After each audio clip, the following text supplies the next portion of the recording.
we're all gathered around. I'm Stan Kasten. I'm the president of the Dodgers, and I want to welcome all of you here today at Dodger Stadium.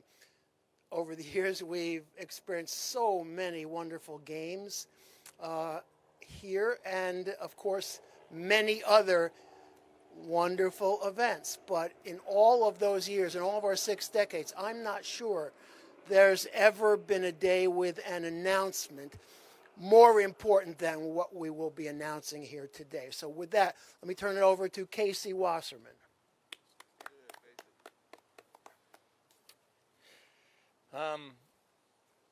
These last few weeks have been quite overwhelming, I think, as a lifelong Angelino.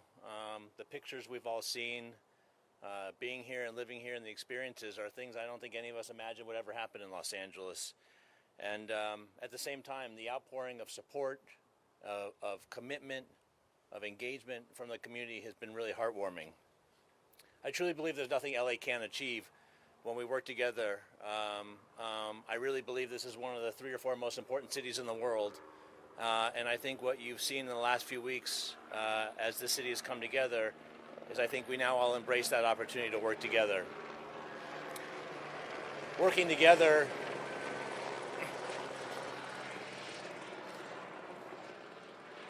it's a police helicopter. There you go. You're safe, Governor. You're good. LA and California is a special place, and what makes it special is it's built on the private sector and the public sector working together. We have an incredible history of it.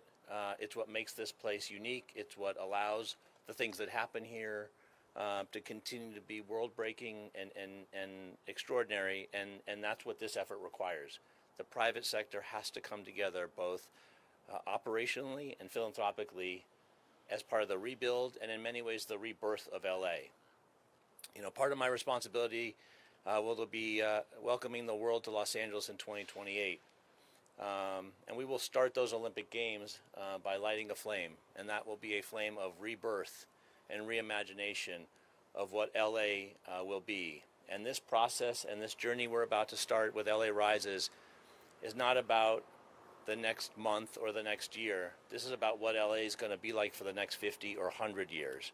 And I'm very thankful to the governor for his leadership, and obviously to Magic for his incredible legacy and what he continues to do in the city and the commitment they're making to this effort. I love this city, and I couldn't be more excited to help lead this effort. But it's going to take all of us. And with that, my partner in this effort, a true icon and legend, Magic Johnson.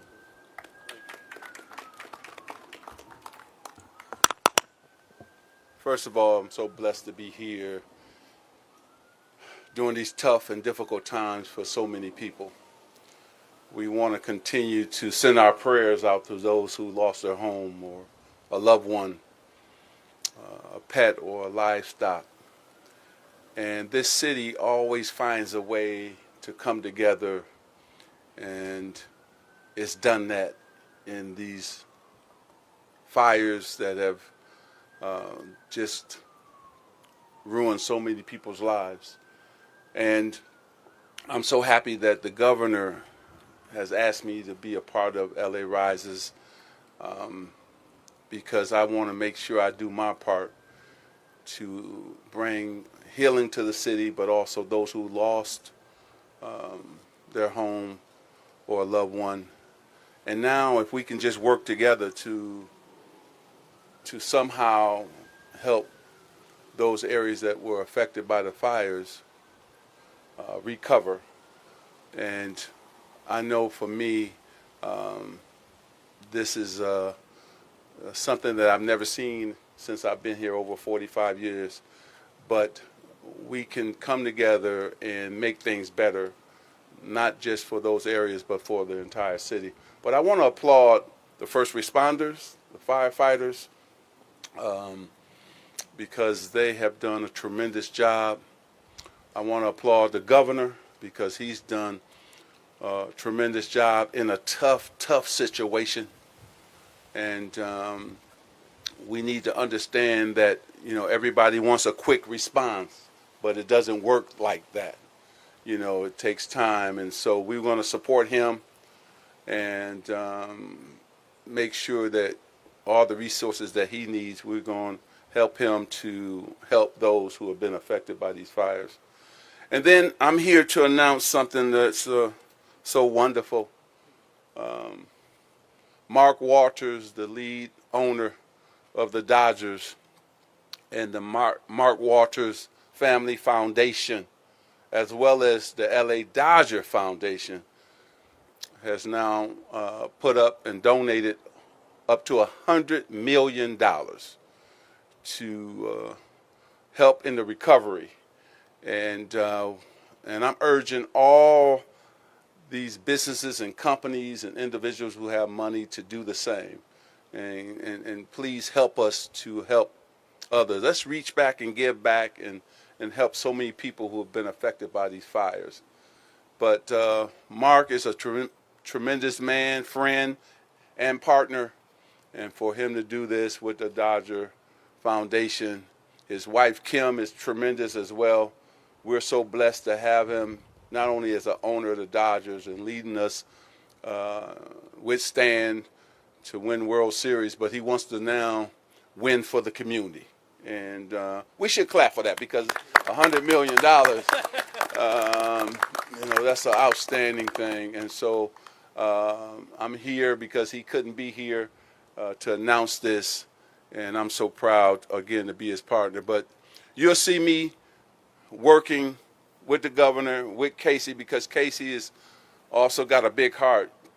You don't know all the things that him and his wife are able to do, and I thank you for not only the Olympics, but all the other things that you and I have done. Stan is tremendous. Also, Mark will be on this committee as well. But my focus will be on Altadena, because we're going to be left, those people may be left behind. I want to make sure that that doesn't happen. And so I want to make sure that we remember that. I know Pacific Palisades, I know Pasadena, but I want to focus my attention on those people. And so God bless everybody. Bless our incredible city, our state.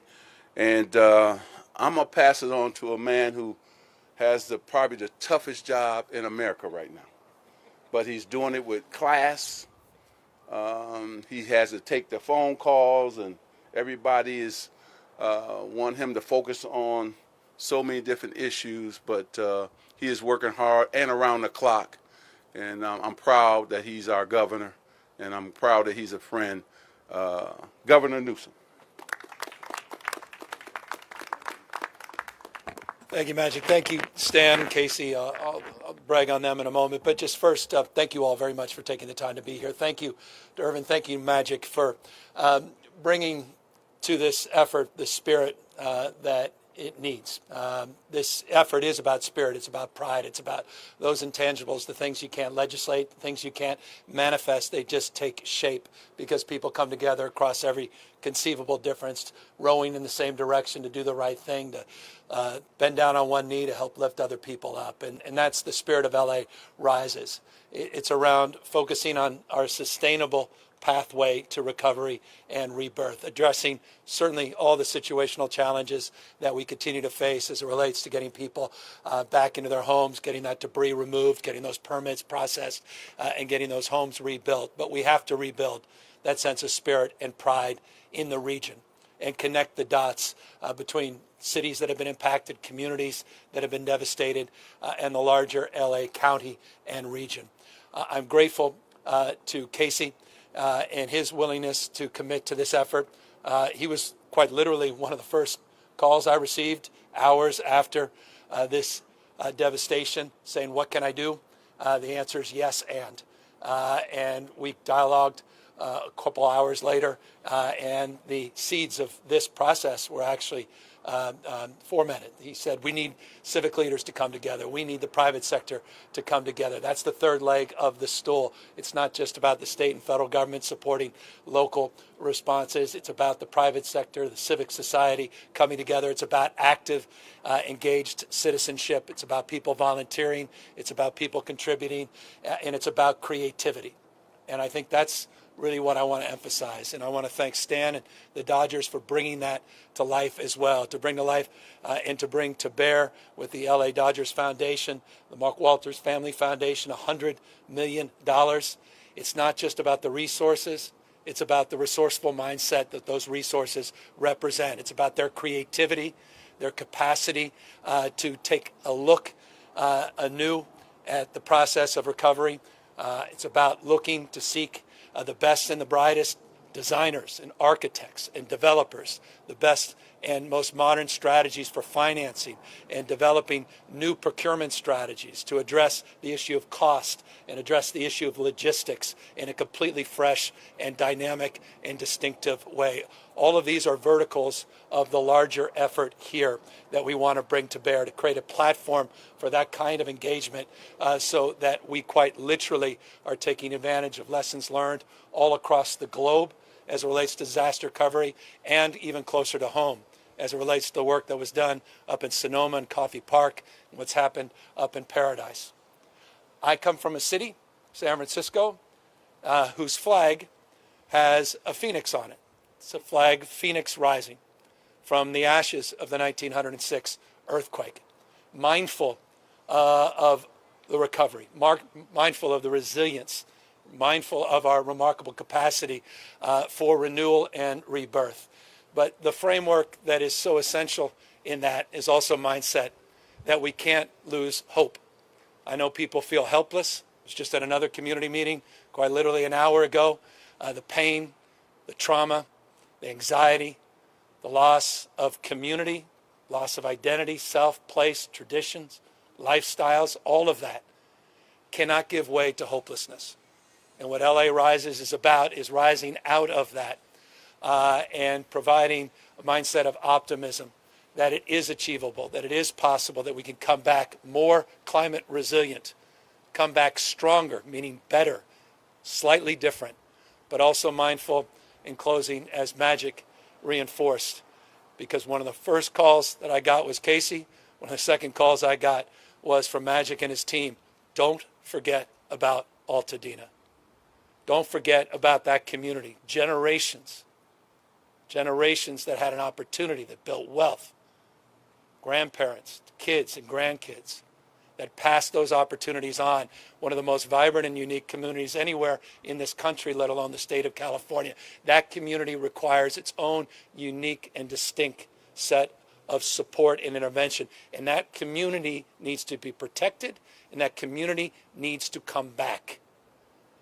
And I cannot press upon you how grateful I was when Irvin said, I'm all in because I'm never going to turn my back on LA, and I'm not going to turn my back on the community. And for him to come back together with all of us here today is testament to, again, his resolve and his commitment. So this is the beginning of a process that will unfold, supporting regionalization of these efforts, working collaboratively with the city of LA, working collaboratively with the county of Los Angeles. I want to thank their leadership for embracing this effort.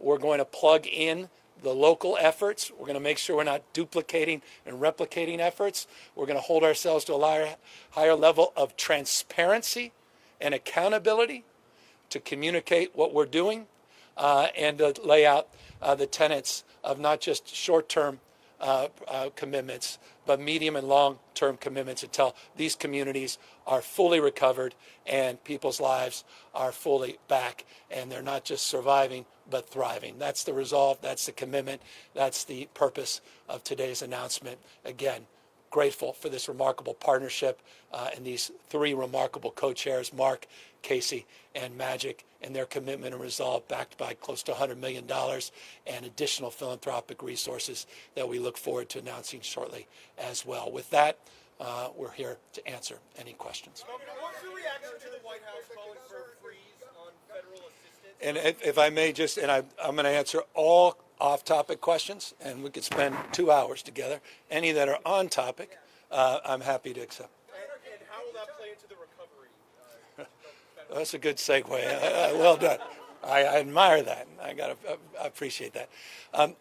Look, I continue to have all the confidence in the world. I mean this, and this comes from a little bit of experience having worked with President Trump during COVID, one of the most trying and challenging times in this state, in our nation, the world.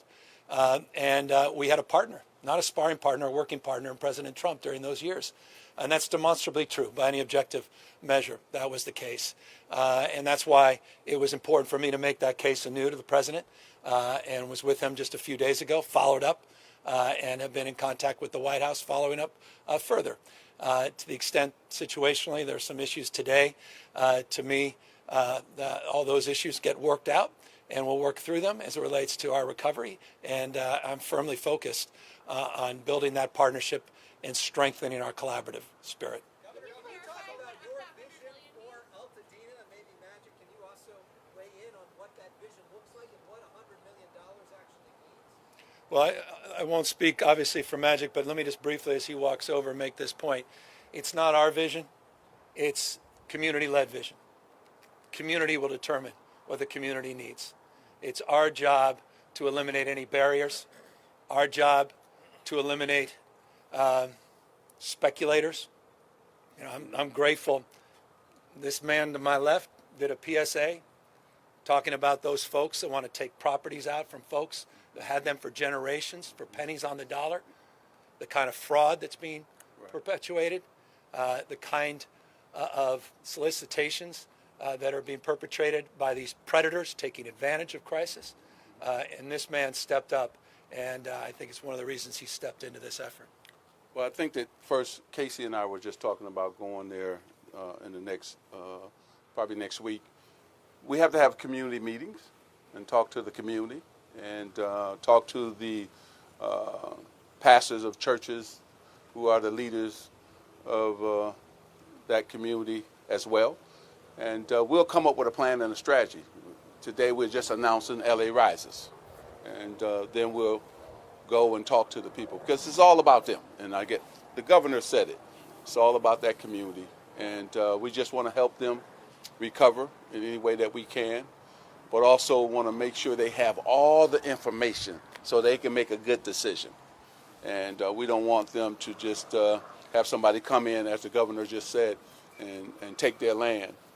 And we want to make sure they have the correct information, and then they can make their decision. What are some of the lessons you've learned about lifting up black-owned businesses in the past that might be able to be applied now? Well, I think that's why I'm the right man. You know, I've invested in that community. I know the community very well. I speak the language, and they trust me and my brand. So they know that I want nothing but the best for them. And so I'll be able to relay that message to everybody as we have, again, we're going to walk through, then we'll have community meetings, and then we'll take it from there. But we also have to have the right people giving them the right information. So that's the key, right? Once you have the right information, then you can make a really good decision. Okay? Governor, you could weigh in on this. The fundamental element I'm sure you've seen it in the president's is time. Yeah. And the White House weighed in again today on what I believe the Army Corps said would be 18 months to scrape. Yes, not going to happen. Well, are you at least a little concerned that we're being overly optimistic, considering just how the scale of the destruction of thousands of homes and lots of that cleared? There are only so many dumpsters or dump trucks. Yeah. Talk to us about time. Well, the essence of this question is not lost on me, because this is where the pessimism can take shape, where people just don't see things happening in real time. But let me tell you specifically what I mean by that. Just yesterday, FEMA sent a letter in partnership with the state of California to the US EPA on toxic debris, hazardous waste removal, saying we need it done in 30 days. The original commitment was 60 days. Spare no resources. The state is offered unprecedented resources. I still have 1,971 National Guard down here. We will do whatever it takes to provide that support for the EPA. They've been provided $175 million, and they need to get it done pursuant not only to the direction of FEMA, with the direction of the President of the United States himself, who wants to move heaven and earth to make sure that happens sooner. So the debris removal, phase one, we want done in the next 30 days. Number two, concurrent to that, not after 30 days, concurrent to that, phase two debris removal can begin when people do a right of entry. Once they sign off on a right of entry, they can do it debris removal for themselves through a private contractor, or they can get the support from the Army Corps that has a California-based prime contractor, ECC. If they cannot afford to do it themselves, they can have the Army Corps do it. They'll bill their insurance, but there'll be no subsequent bills if it costs more than their insurance line item that's picked up by the federal government. And we are coordinating that at a level that's contemporary in this context to the work that they just did in Maui, with the lessons learned, the examples in Maui. And so they're already on the ground. The colonel's on the ground. He was here a week ago. And we're coordinating that phase two to get that done. Now, in that process, that's also a concurrent process. Once the debris is removed in phase two, goes up on a website, and then the building permit process begins. So all this happens stacked on top of each other. It's not phase one, then we begin phase two, we begin the rebuilding. It all happens in real time. So no resources spared. Part of what LA Rises is about is getting the best minds in philanthropy, in the private sector, in industry, experts in architecture, experts in materials, experts, to your question, in logistics, experts in master procurement to look at the issue of cost, workforce that we're already working on, providing an educated and substantive workforce that is prepared to deal with the magnitude of this. All of that is a big part of what we're currently doing, and I know what local government's doing. You're right, be cautious about overpromising, but I don't want to understate what we're capable of when we're all moving in the same direction with a sense of urgency that we brought to bear with the damage assessment team that got that job done 4 days ahead of time, and no one thought we can get it done within 2 weeks. We've proven them wrong already, and we're going to prove them wrong on phase one and phase two.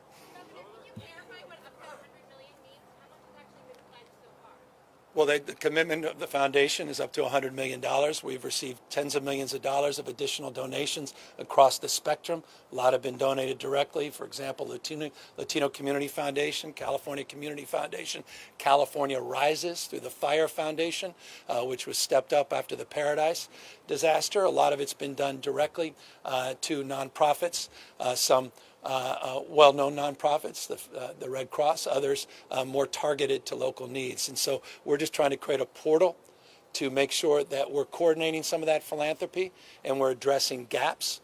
And the commitment from the Walter Family Foundation and the Dodgers Foundation is up to $100 million. I'll defer to the foundation. I don't have any more details. This has just come together in the last couple of days. Right. We don't have P&Ls. We don't have financial statements yet. We will, and perhaps we'll have more details for you then. For now, we thought the safest thing to say was we're going to give up to $100 million. That's all the color I have for you standing here. I have all the expectation with the brand they built and the integrity of their teams that's a firm commitment.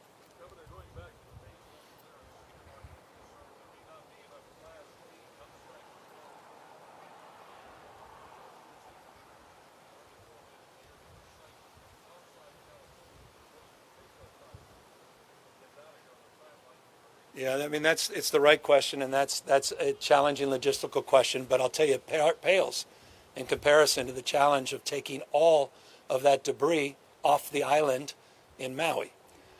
So this is logistically challenging, but it's nothing compared. And so, look, they're working through all of that. We have some regional sites that we're looking at, some that you probably already done some reporting on that are no longer operational, looking to stress test alternative backup sites. But all of this is being addressed in real time. No one's concrete right now. As you know, just getting the hazardous debris sites has been an issue in some of our communities. People want the sites, but they don't want necessarily those sites in their backyards.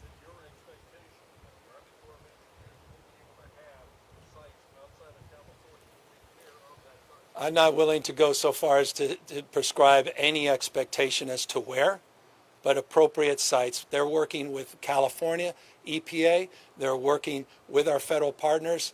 This is well, and forgive me, I hate to remind everybody this. This is familiar territory. We had 18,000 units, structures damaged in campfire, 18,000. We had 5,600 that were impacted in Coffey Park. Huge debris removal efforts. So there's a lot of history here, sadly, and what I mean, sadly, there's some experience here as well. Yeah. There was a construction shortage before the fire. Yeah. There's an estimation that a large chunk of construction work comes from down in the village. Are you afraid that the latest crackdown by the Trump administration might exacerbate the labor problem? Well, some estimates that 40 to 41% of the construction industry workforce in the state of California are immigrants.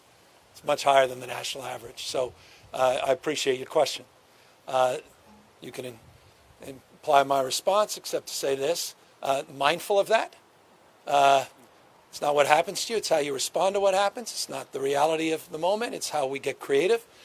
We already are looking at a number of contingency strategies as it relates to augmenting that workforce. I'll give you just one proof point so you don't think I'm just blowing hot air.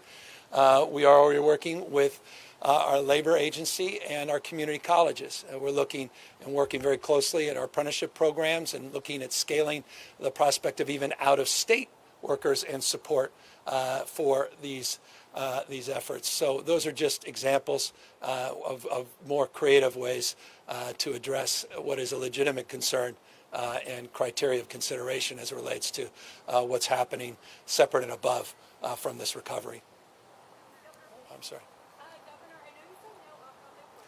Until after, and then I'll respond to yours and anyone else that wishes to have it. I just want to spare them their precious time. But I'll... Yeah.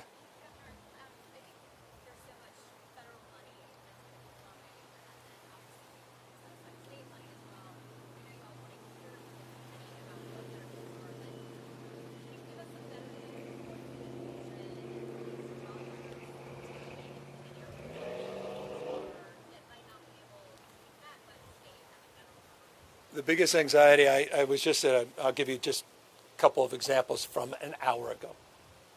Solicited, rather unsolicited, they were shared. We can't even afford the home that we're in today based upon the cost of square footage. We're on the FAIR plan. We don't even expect to get 60% of the recovery costs. What do I do, Governor? How can you help? And that's when I talk to them about myriad of things that they should look to, including some of the philanthropic efforts that we're highlighting here today. Look, our goal is through the creativity. This is not just about the money. The money is significant. It's extraordinary, actually. And the money that the state and federal government are providing will be ample, has to be. But it's also about being creative and finding novel strategies and doing so in a way that we can recover fast but safely, more resilient and insurable, which is critical as well. So I'll give you an example.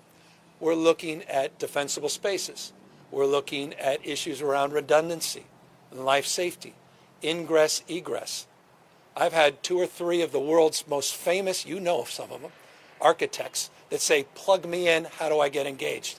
We want to pull them into this process. And we want to make sure they're providing designs. People in the prefab space saying, I want to get engaged. I could bring the cost down significantly. Building construction space folks are saying, you know what? We're doing a lot of this work. We could do it off-site. We've got some strategies we want to engage. So this becomes that platform for that kind of engagement so that we're streamlining that and we're not just doing a Palisades version and then a Pasadena version and then, Altadena. That we're making sure that we're sharing that in a seamless way and we're coordinating and communicating in real time. LA's going to host the Olympics in a couple of years. We've got the Super Bowl. We've got the World Cup. Hopefully we have the World Series next year. I expect you might, yeah. All impact that. Does this change the thought process of that? Here's LA 20. Well, we're lucky we have Casey here. the easiest way to think about it is LA is in the tourism business. That's how this city and economy and people thrive. And we are the home of big events. You just named them all, but we've been doing it for generations. And so we have to, these events are more important than ever now.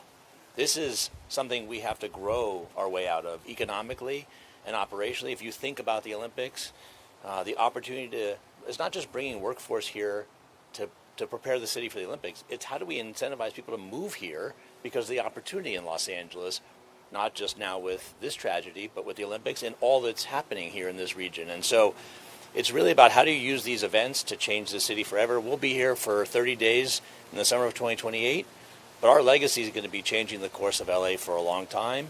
And if we can start that process and lean into this tragedy, take the expertise that we have, the opportunity to bring the world here. I mean, the Olympics in LA will be the largest peacetime gathering in the history of the world.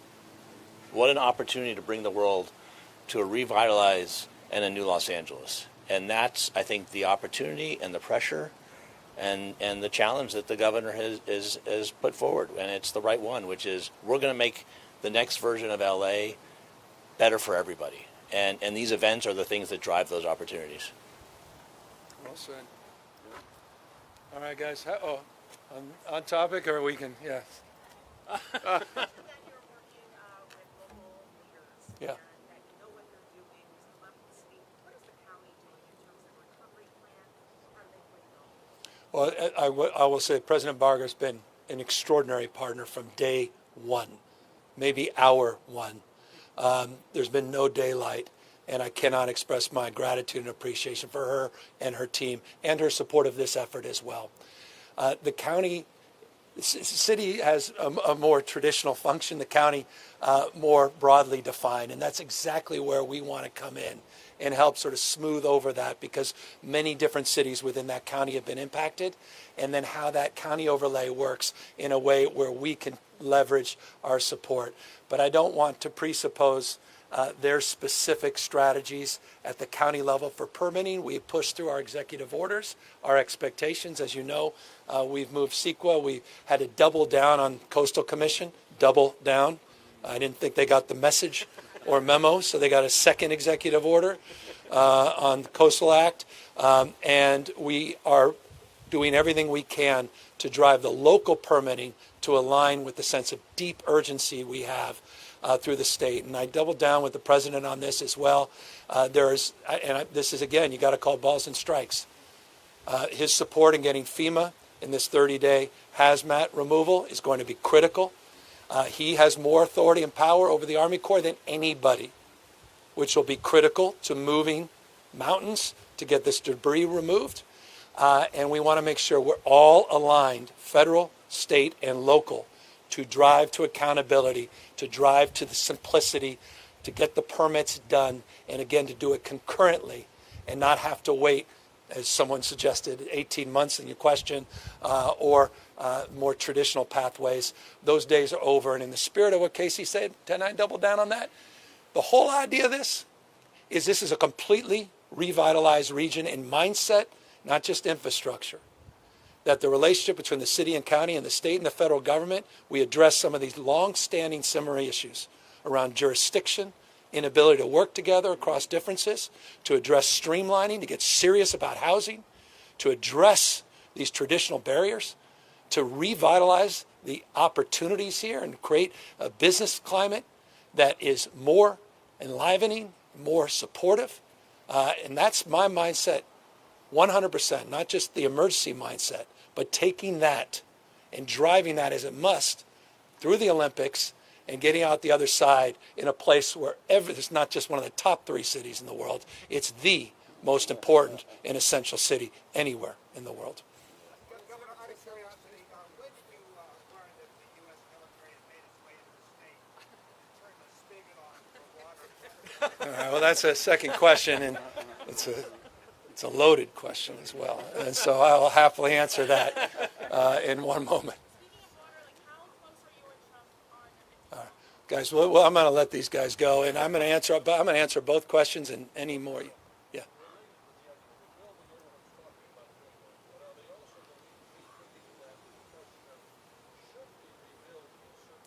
Yeah.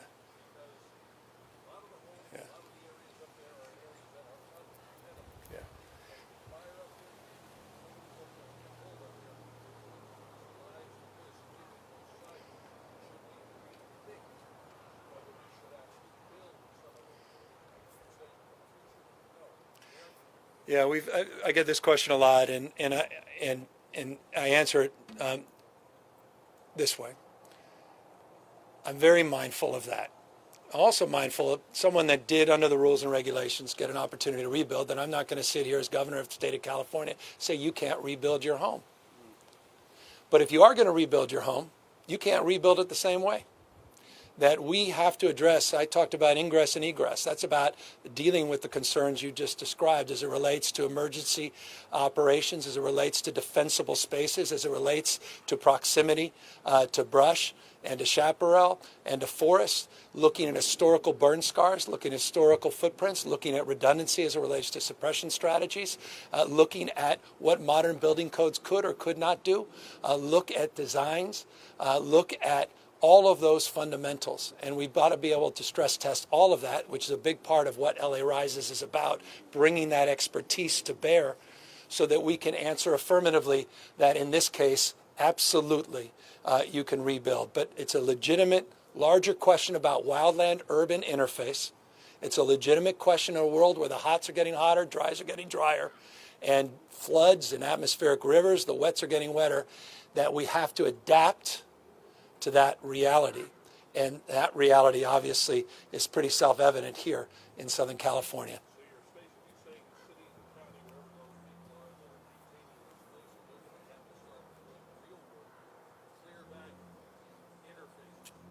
Oh, yeah.